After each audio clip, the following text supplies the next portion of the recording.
Hi. അപ്പോൾ നമ്മുടെ CPM cyber പേജുകളെല്ലാം മമ്മൂക്കയെ ഇത്ര നാൾ തന്ത എന്ന് വിളിച്ചിട്ട് ഇപ്പോൾ തന്തയ്ക്ക് വിളിച്ചുകൊണ്ടിരിക്കുകയാണ്. എന്തിനാണ് ഇത്ര അസഹിഷ്ണുത കാണിക്കുന്നത് മമ്മൂട്ടിയോട്?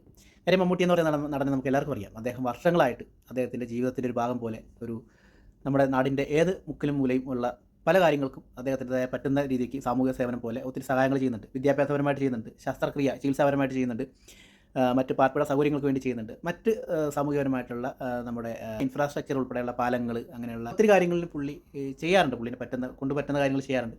പിന്നെ അതേപോലെ പുള്ളി നല്ല രീതിയിലെല്ലാം ഒബ്സർവ് ചെയ്യുന്ന ഒരാൾ കൂടിയാണ്. ഗവൺമെൻറ്റായിട്ടുള്ള വികസന കാര്യങ്ങൾ, ഒരു നാട്ടിലുള്ള നടക്കുന്ന കാര്യങ്ങൾ, ഒരു കുഞ്ഞു കുട്ടിയെ പോലും അല്ലെങ്കിൽ അവിടെ നടക്കുന്ന പുതിയ പുതിയ ട്രെൻഡുകളെ പോലും പുള്ളി ഒബ്സർവ് ചെയ്യും. പുള്ളിയുടെ അഭിനയത്തിൻ്റെ ഭാഗവും കൂടിയാണ് അതൊക്കെ. അപ്പോൾ ഇങ്ങനെ ഒബ്സർവേഷൻ ഉള്ളതുകൊണ്ട് തന്നെ പുള്ളിക്ക് പുള്ളിയുടേതായിട്ടുള്ള ഒരു മെത്തേഡുണ്ട് ഇങ്ങനെയുള്ള കാര്യങ്ങൾക്ക്. ഒരു സഹായം ചെയ്യുന്നതിനും അതിൻ്റെ രീതി കാണുന്നതിനൊക്കെ പുള്ളിയുടേതായ മെത്തേഡുണ്ടെന്നാണ് നമുക്ക് മനസ്സിലായിട്ടുള്ളത്. അപ്പോൾ എവിടെയൊക്കെ പ്രശ്നങ്ങളുണ്ടെങ്കിൽ അത് ഹൈലൈറ്റ് ചെയ്ത് സർക്കാരിനെ ബോധ്യപ്പെടുത്താൻ ഇതൊക്കെ ഉപകാരപ്പെടാറുണ്ട്. അതൊക്കെ ഒത്തിരി നടക്കുന്ന കാര്യങ്ങളാണ്. ഇതിനു വേണ്ടി തന്നെ അദ്ദേഹത്തിൻ്റെ ചാരിറ്റി വർക്കുകളുണ്ട്, ചാരിറ്റി ഫൗണ്ടേഷൻസ് ഉണ്ട്, അദ്ദേഹത്തിൻ്റെ ഫാൻസ് ഉണ്ട്. ഇതിന് വേണ്ടി സർക്കാരിൻ്റെ ഇപ്പോഴത്തെ ടൗൺഷിപ്പ് എന്ന് പറഞ്ഞാൽ വയനാട് പുനരധിവാസ പാക്കേജിൽ വന്നിരിക്കുന്ന ടൗൺഷിപ്പ് നമ്മുടെ എല്ലാവരുടെയും സഹായങ്ങൾ കൊണ്ട് സർക്കാർ നിർമ്മിച്ചു കൊടുത്തൊരു സാധനമാണത്. അപ്പോൾ ഇത് കാണാൻ നല്ല ഭംഗിയുണ്ട്. ആർക്ക് കണ്ടാലും ഭയങ്കരമായിട്ട് ഒന്ന് ആസ്വദിക്കാൻ തോന്നും.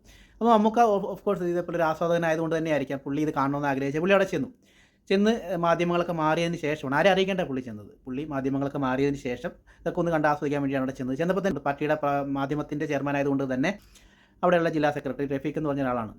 പുള്ളി അതിലൂടെ അക്കമ്പനി ചെയ്യുന്നു. മമ്മൂട്ടി വന്നുകൊണ്ടുള്ള തിരക്കിൽ പുള്ളി അവിടെ നിന്ന് സൗണ്ടെന്ന് പറഞ്ഞാൽ ഈ തിരക്കുകൾ മാറാനൊക്കെ ആയിട്ട് മമ്മൂട്ടിയെ ഹെൽപ്പ് ചെയ്യാൻ വേണ്ടിയിട്ട് ബുദ്ധിമുട്ടുണ്ടാക്കാതിരിക്കാനുള്ള കാര്യങ്ങളൊക്കെ പുള്ളി ചെയ്യുന്നുണ്ട്. ഒരു വാളണ്ടിയർ പോലെയൊക്കെ പുള്ളി ചെയ്യുന്നുണ്ട്. ഓഫ് കോഴ്സ് നല്ല കാര്യമാണ്. ചിലപ്പോൾ നമുക്ക് ഇതിനു മുന്നേ ഇങ്ങനെയുള്ള കാര്യങ്ങൾ റിയാക്ട് ചെയ്തിട്ടുണ്ടാകും. ചിലപ്പോൾ അവിടെ നിന്നുള്ള സൗണ്ടുകളൊക്കെ കാര്യങ്ങളായിരിക്കാം, അത് പുള്ളിക്ക് ഒരു അരോചകമായിട്ട് തോന്നിയിട്ടുണ്ടാകും. പുള്ളി ചിലപ്പോൾ ഇനി റഫീഖ് എന്ന് പറഞ്ഞ ആൾ ഇതിനു വേണ്ടി കുറേ ബുദ്ധിമുട്ടുന്നു എന്നത് കണ്ടതുകൊണ്ട് കൂടിയായിരിക്കാം. ചിലപ്പോൾ ഞാൻ നിങ്ങൾക്ക് വേണ്ടി വന്നതല്ല, അതായത് കമ്മ്യൂണിസ്റ്റ് പാർട്ടി വിളിച്ചിട്ട് വന്നതല്ല, ഞാൻ എൻ്റെ സ്വന്തം ഇഷ്ടത്തിന് വന്ന് കണ്ട് ആസ്വദിക്കുക എന്നുള്ള രീതിയിലാണ് പുള്ളി ഉദ്ദേശിച്ചത്.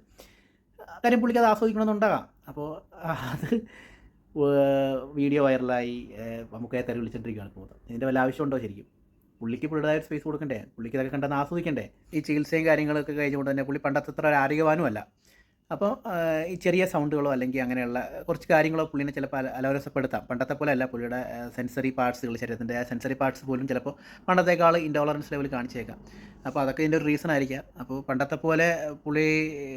പണ്ടത്തേക്കാളും കുറച്ചും കൂടി എനിക്ക് പുള്ളി പ്രൈവസി ആഗ്രഹിക്കുന്നുണ്ടാകാം. പുള്ളിയുടേതായ ഒരു മനസ്സിനെ സംതൃപ്തിപ്പെടുത്താനുള്ള ഒരു ആസ്വാദന തലമൊക്കെ ഉണ്ടാകും. ഇതൊക്കെ ഒന്ന് കണ്ട് ആസ്വദിക്കുക, ആരുമില്ല ഒരു ശാന്തമായിട്ടുള്ളൊരു ഇരിപ്പ് ആസ്വദിക്കുക എന്നൊക്കെ പുള്ളി ചിലപ്പോൾ ചിന്തിച്ചിട്ടുണ്ടാകും. അതുകൊണ്ടായിരിക്കും അത് കാണിക്കണത്. അത് പുള്ളിയുടെ ഒരു അവകാശം കൂടിയല്ലേ. നമ്മൾ എല്ലാ കാലത്തും പുള്ളിനെ ഇങ്ങനെ വേണ്ടിയിട്ട് കുറേ ആൾക്കാർ തെറി പറയുന്നുണ്ട്. പണ്ട് തുടങ്ങി പുള്ളിക്ക് ബിഹേവിയർ പ്രശ്നമുണ്ട്, ഇങ്ങനെയാണ് അപ്ഡേറ്റഡ് സുരേഷ് ഗോപിയാണ്, വിവരമില്ലാത്ത അപ്ഡേറ്റഡ് സുരേഷ് ഗോപിയാന്നൊക്കെ പറഞ്ഞ് പുള്ളിനെ കളിയാക്കുന്നുണ്ട്. സൈബർ പേജുകളാണ് CPM-ൻ്റെ.